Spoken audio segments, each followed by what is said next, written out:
তেল নিয়ে উদ্বিগ্ন হওয়ার কোনো কারণ নাই। লাইন দিয়ে সারা রাত জাগার কোনো প্রয়োজন নাই। মানুষ তেল গেলে তেল পাবে। টানা কয়েকদিন পেট্রোল পাম্পে দীর্ঘ লাইন, কোথাও আবার হঠাৎ তেল বিক্রি বন্ধ। তাহলে কি সত্যি জ্বালানি সংকটে পড়ছে বাংলাদেশ, নাকি আতঙ্ক আর গুজবের আড়ালে তৈরি হচ্ছে কোনো কৃত্রিম সংকট? অবাক করা সত্যি হলো বাংলাদেশে তেলের কোনো সংকট নেই, মজুদ আছে পর্যাপ্ত জ্বালানি তেল।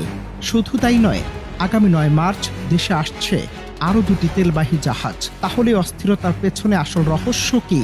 সংকট কি তবে বাস্তব নাকি নেপথ্যে অসাধু চক্রের কারসাজি? কেন এই কৃত্রিম আতঙ্ক? আর সরকারি বা কি বলছে?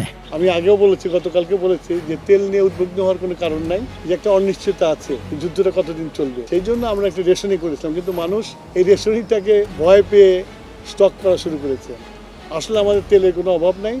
শুধু তাই না, আগামী 9 তারিখে আরও 2টা ভেসেল আসছে। এই তাড়াহুড়া করে কোনো কিনে দরকার নাই, আমাদের কাছে মজুদ আছে। আমরা পেট্রোল পাম্পে তেল দিচ্ছি এবং চলবে। এটার জন্য লাইন দিয়ে সারা রাত জাগার কোনো প্রয়োজন নাই। মানুষ তেল গেলে তেল পাবে। বাংলাদেশ তার জ্বালানি চাহিদার একটি বড় অংশ, প্রায় 65 থেকে 70% বিদেশ থেকে আমদানির মাধ্যমে পূরণ করে। মূলত 2 ধরনের তেল আমদানি করা হয়, অপরিশোধিত তেল এবং পরিশোধিত জ্বালানি পণ্য। এসব তেল আসে বিভিন্ন দেশের রাষ্ট্রায়ত্ত জ্বালানি প্রতিষ্ঠানের সঙ্গে করা দীর্ঘমেয়াদী চুক্তির মাধ্যমে।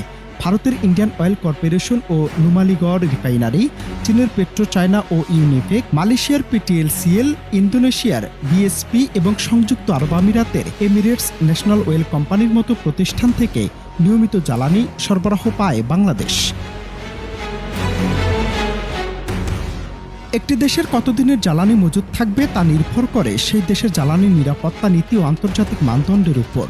উদাহরণ হিসেবে দেখা যায়, শক্তিশালী অর্থনীতির দেশ ভারত প্রায় 25 দিনের অপরিশোধিত তেল এবং আরও প্রায় 25 দিনের পরিশোধিত জ্বালানি মজুদ রাখে। পাকিস্তানে মজুদ থাকে প্রায় 20 থেকে 28 দিনের সমপরিমাণ জ্বালানি।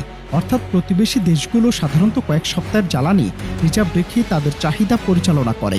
একইভাবে মজুদ থেকেও বাংলাদেশ কেন বিপাকে? এই হিসাবের সঙ্গে তুলনা করলে বাংলাদেশের বর্তমান মজুদ পরিস্থিতি অনেককেই অবাক করতে পারে।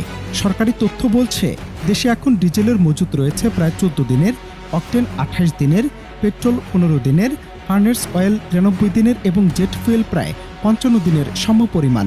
অর্থাৎ সামগ্রিকভাবে জ্বালানি তেলের সরবরাহ পুরোপুরি বন্ধ হয়ে যাওয়ার মতো কোনো বাস্তব সংকট এই মুহূর্তে নেই। তাহলে প্রশ্ন আজ, যে আতঙ্ক ছড়িয়ে পড়েছে তার উৎস কোথায়?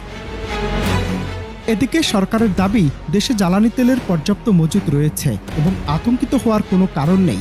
বিদ্যুৎ, জ্বালানি ও খনিজ সম্পদ মন্ত্রী ইকবাল হাসান মাহমুদ জানিয়েছেন, আগামী 9 মার্চ আরও 2টি তেলবাহী জাহাজ বাংলাদেশে পৌঁছাবে। ফলে সরবরাহ ব্যবস্থায় নতুন করে জ্বালানি যুক্ত হবে।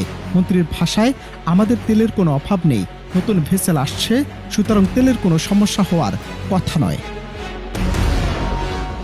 তবে যদি কোথাও কৃত্রিমভাবে তেল বিক্রি বন্ধ রেখে অতিরিক্ত লাভের চেষ্টা করা হয়, তাহলে তার বিরুদ্ধে কঠোর ব্যবস্থা নেওয়ার কথাও জানিয়েছে সরকার।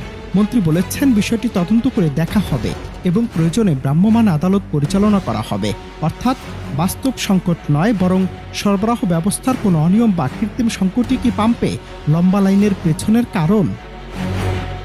অনন্ত হাসান মাসুদ, বাংলা টিভি।